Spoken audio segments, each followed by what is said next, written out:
Halo semuanya, perkenalkan nama saya Anava Sarjanta dengan NIM A112024158835.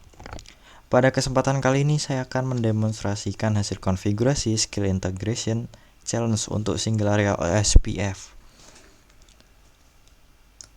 Pada langkah pertama, saya melakukan mendesain skema pengalaman IP menggunakan metode VLSM dari blok jaringan 172.16.0.0 per 16. Seperti yang terlihat pada Excel ini, saya mengalokasikan subnet mulai dari kebutuhan host terbesar yaitu 6000 pada R5 hingga ke link point to point di WAN yang menggunakan prefix 30.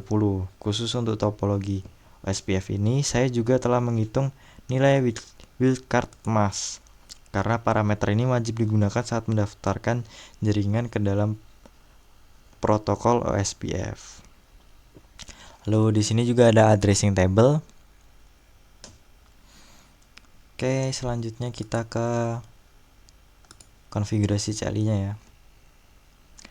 Berdasarkan tabel Excel tersebut, saya telah menyusun script CLI. Poin utama dalam konfigurasi OSPF ini adalah pengaturan rekayasa DR atau Designated Router dan BDR, Backup Designated Router.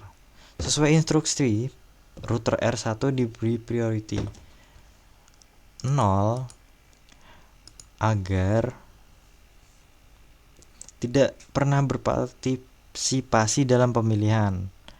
Lalu pada router R2 diberi priority 255 agar mutlak menjadi DR sementara itu di R3 dan di R4 itu sama, yaitu prioritinya 100. Oke. Untuk memastikan R4 selalu memenangkan posisi BDR, saya mengonfigurasi router ID manual pada R4 dengan nilai 4.4.4.4 lebih tinggi dibandingkan router ID di R3, yaitu 3.3.3. Dan ini ada konfigurasi untuk router R5. Dan selanjutnya ada router R6. Oke. Kita lanjut ke Cisco-nya ya.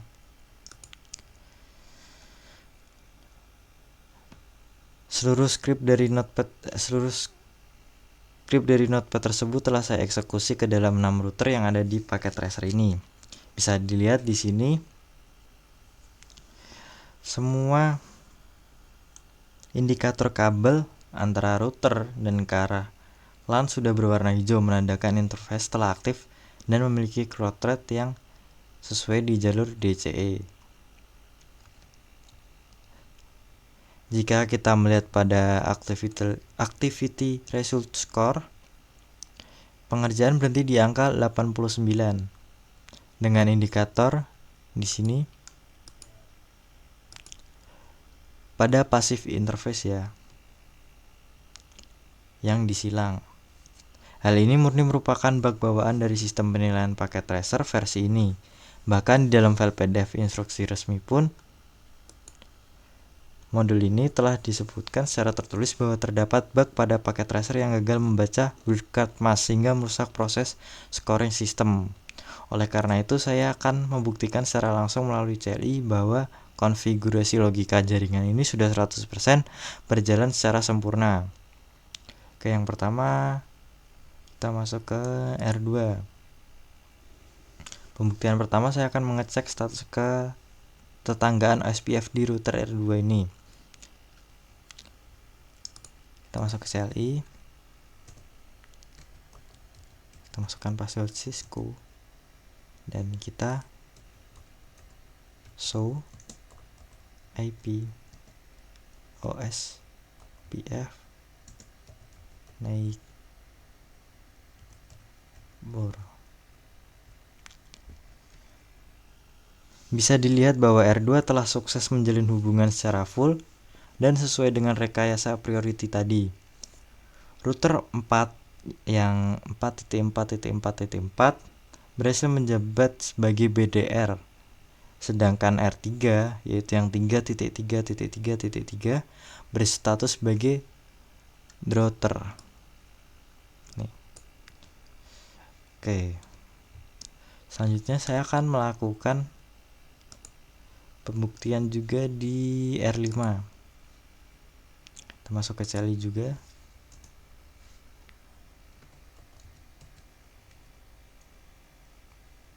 Passwordnya juga Cisco.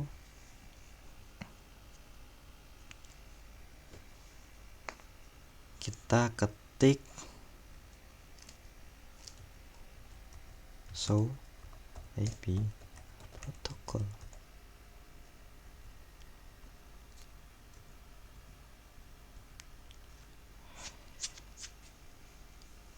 Pada output show IP protocol terlihat jelas bahwa fast Ethernet 0/0 dan 0/1 ini sudah terdaftar ke passive interface ya, membuktikan bahwa instruksi pengamanan LAN sudah berjalan, mengabaikan silang merah pada sistem grading tadi itu. Selanjutnya kita akan coba show IP root.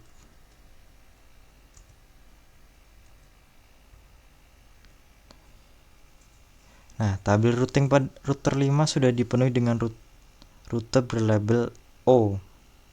Ini menandakan protokol OSPF berhasil memetakan seluruh jaringan dari ujung ke ujung. Lalu pembuktian yang terakhir, saya akan melakukan juga di sini sih. Kita akan ping ke 172.16.1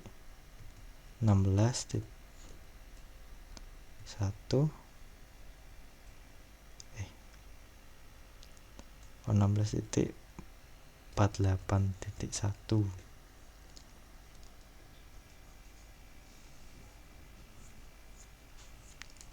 Nah, ini pembuktian final saya.